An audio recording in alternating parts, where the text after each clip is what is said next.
साथीहरु यो खबर हेर्नुहोस्, जति सक्दो यो भिडियोलाई शेयर गर्नु होला, लाइक गरिदिनु होला। यस्तै भिडियो हेर्नको लागि मेरो पेजलाई फलो गर्नु होला। हस् त, भिडियो पुरा हेरेर जानु होला है। राष्ट्रपका वरिष्ठ नेता बालेन शाहले उनलाई लगाउन खोजिएको मालालाई अस्वीकार गर्दै ठेलेको विषयले सामाजिक सञ्जालमा आलोचना खेपिरहेको छ। उक्त माला उनी इटलीको एउटा कार्यक्रममा पुग्दा कुनै एकजनाले उहाँलाई स्वागतमा लगाउन खोजिएको देखिन्छ। आखिर के थियो वास्तविकता? को थिए उक्त व्यक्ति? हामीले तिनै माला लगाउन खोज्ने व्यक्तिसँग कुराकानी गरेका छौं। उनी राष्ट्रपाका तर्फबाट सुनचरी क्षेत्र नम्बर 2 का उम्मेदवार लाल विक्रम थापा। के भएको थियो सुनौ उनकै मुखबाट। अहिले चाहिँ जुन मिडियामा अनावश्यक रूपमा चाहिँ बाहिर आइरहेको छ, वास्तवमा भएको चाहिँ के हो भन्दाखेरि त्यहाँनेरि हाम्रो वरिष्ठ नेताज्यू चाहिँ इटलीमा आउनुभयो। उहाँले नै मलाई फोन गर्नुभयो, इटली आइसके भनिसक्नु भएको थियो। त्यस पछाडि उहाँलाई मैले खाना खाने कार्यक्रम भएको कारणले खाना खाने ठाउँमा लगिँदै गर्दाखेरि चाहिँ मैले चाहिँ उहाँले चाहिँ ढोका खोल्नुभयो। खोलिसकेपछि म उहाँको ढोकाको पछाडिपट्टि भएँ।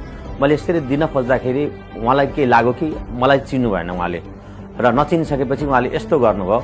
र किनभने खाना खाने समय पनि भएको कारणले गर्दाखेरि पनि हुनसक्छ, र त्यो बेलामा उहाँले मलाई नचिनेको कारणले गर्दा यस्तो गर्नुभएको खास चाहिँ। तर यतापट्टिबाट कहीँबाट त्यो चाहिँ भिडियो देखाउँदै चाहिँ तपाईँको अलिकति साइडबाट भएको कारणले गर्दाखेरि चाहिँ केही हो कि भन्ने ढङ्गबाट आएको छ। त्यो चाहिँ केही पनि होइन। र पछाडि भित्र गइसकेपछि मैले चाहिँ उहाँलाई भने, र उहाँले हो अनि तपाईँ त मेरो साथी, त्यो गर्नै पर्थेन, मलाई त थाहै भएन।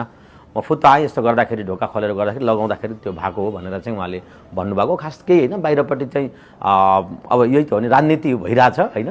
साथीहरूले चाहिँ मजाक गर्नुहुन्छ, यता गर्नुहुन्छ उता गर्नु, त्यसमा केही छैन। र हजुर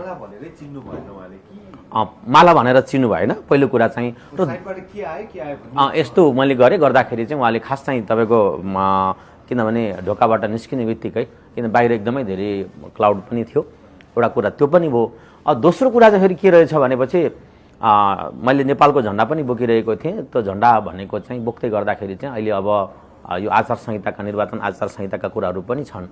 एउटा कुरा त्यो कुरा पनि रह्यो। र फेरि दोस्रो पोजिटिभ ढङ्गबाट हेर्ने हो भने राष्ट्रिय स्वतन्त्र पार्टीमा खास चाहिँ खादा माला यस्तो उस्तो हामी कहाँ चाहिँ त्यो संस्कार चाहिँ छैन।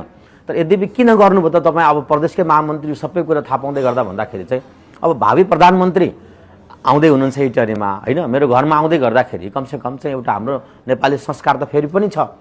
र मैले उहाँलाई चाहिँ के हुन्छ भने एउटा स्वागत गरौँ भन्ने हिसाबले चाहिँ गर्न खोजेँ हो। पछि भित्र त फेरि मजाले लगाएँ मैले होइन, माला लगाएँ, उहाँलाई चाहिँ स्वागत गरेँ। ल मेरो घरमा यहाँनिर इटलीमा यहाँलाई स्वागत छ भने उहाँ एकदम ह्याप्पी हुनुभयो। किनभने मेरो फेरि अलिकति निकट सम्बन्ध पनि छ बालेन शाहज्यूसँग। हजुर।